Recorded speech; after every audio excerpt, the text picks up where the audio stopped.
এপিসোডের শুরুতে আমরা দেখতে পারি কিছু লোক অস্ত্র হাতে বড় বড় পিঁপড়া জাতীয় মনস্টারদের সাথে ফাইট করতে।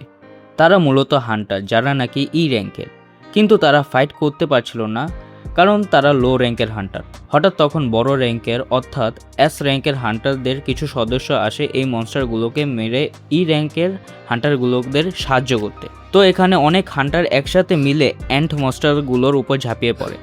এরই মধ্যে আমরা জানতে পারি বহুদিন আগে আমাদের পৃথিবী এবং অন্য ডাইমেনশনের মাঝে কিছু পোর্টাল খুলে এবং সেখান থেকেই মূলত এই মনস্টারগুলো বের হয়। বাট মনস্টার আসবে, হিরো থাকবে না, তা তো হয় না। তাই সেখানে কিছু হিরো তৈরি করা হয় এবং সেই হিরোগুলোকে র্যাঙ্ক দেওয়া হয় যা তাদের ক্ষমতার উপর ডিপেন্ড করে। যেমন র্যাঙ্ক, যা সবচেয়ে শক্তিশালী হিরোদের জন্য। এরকম আরও অনেক র্যাঙ্ক, যেমন ABCDE র্যাঙ্ক। র্যাঙ্ক মূলত সবচেয়ে দুর্বল র্যাঙ্ক হান্টারদের জন্য। তো আমরা একটি জায়গা দেখতে পারি যেখানে অনেক হান্টার বসেছিল মনস্টারদের মারার জন্য। তারা মূলত পোর্টালে ঢুকে মনস্টার মারে এবং তার বিনিময়ে টাকা আর্ন করে।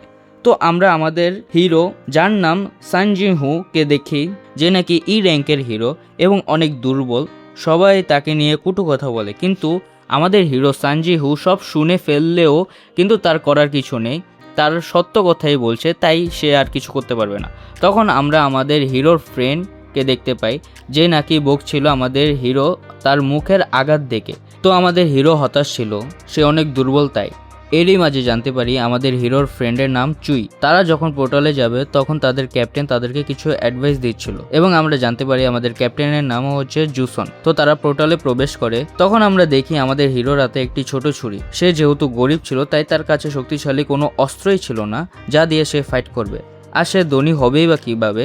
যেমন মনস্টারদের মেরে তাদের ভিতর থেকে ক্রিস্টাল জাতীয় কিছু পাওয়া যায়, যা বিক্রি করে টাকা পাওয়া যায় অনেক। কিন্তু আমাদের হিরো তো মনস্টার মারবে কী করে? সে ঠিকমতো ছুরি ধরতে পারে না। তাও অনেক কষ্টে একটি ছোট ক্রিস্টাল পায় একটি ছোট মনস্টারকে মেরে। তাও ঠিকমতো দেখতে পারে না ক্রিস্টালটা।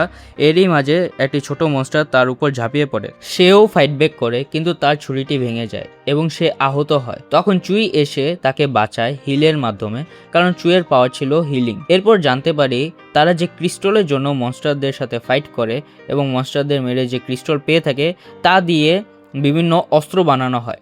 তাই এগুলোর বিনিময়ে হান্টাররা টাকা পেয়ে থাকে। এই স্টোনগুলোর মধ্যে একটি স্টোন হচ্ছে মানা স্টোন, যা অনেক শক্তিশালী ও দামি। তো পোর্টালের ভিতর আমরা দেখতে পাই মনস্টারগুলোর যে বস ছিল, মানে এই ছোট চুগি মনস্টারগুলোর যে বস ছিল, তাদেরকে হিরোরা মিলে মেরে ফেলেছে। তখন সকল হান্টাররা যখন পুরো গুহাটি এক্সপ্লোর করছিল, এরই মাঝখানে একটি প্রাচীন গুহা দেখতে পায়, মানে একটি গুহার ভিতরে আরেকটি গুহা। তখন ক্যাপ্টেন বলে এখানে না যাওয়াই ভালো, কিন্তু বাকি হান্টাররা লোভে পড়ে ভিতরে ঢোকার জন্য জিদ করে। তখন বোট নেওয়া হয়, কারণ এই সময় বোট নেওয়াই উত্তম। তারা কি গুহায় যাবে কি যাবে না এই বিষয়ে বোট নেওয়া হয়, কিন্তু আমাদের হিরোর অতিরিক্ত পাকনামির জন্য তাদের ভিতরে বাধ্য হয়ে যেতে হয়। তারা ধীরে ধীরে গুহার ভিতর যেতে থাকে। আমাদের হিরো আর চুই আবার কথায় কথায় লেগে যায়। এইভাবেই তারা একটি দরজার সামনে পৌঁছে যায়। ক্যাপ্টেন ভয় পাচ্ছিল দরজা খুলতে, কিন্তু করার কিছু নেই। যেখানে ভয় হয় সেখানেই সন্দেহ হয়। তো সকল হান্টাররা দরজা খুলে ভিতরে প্রবেশ করে এবং অনেকগুলো মূর্তি ভিতরে দেখতে পায় এবং তাদের মাঝখানে একটি বড় মূর্তিও ছিল। ক্যাপ্টেন একটি ফলক খুঁজে পায় যেখানে কিছু নিয়ম লেখা ছিল। তখনই তাদের মধ্যে থাকা চুই দেখতে পায় বড় মূর্তিটি হাসছে। এটি দেখে আবার আমাদের হিরোর ভিজে যায়। তখনই সেই দরজাটি, যে দরজা দিয়ে তারা প্রবেশ করেছিল, সেই দরজাটি বন্ধ হয়ে যায়।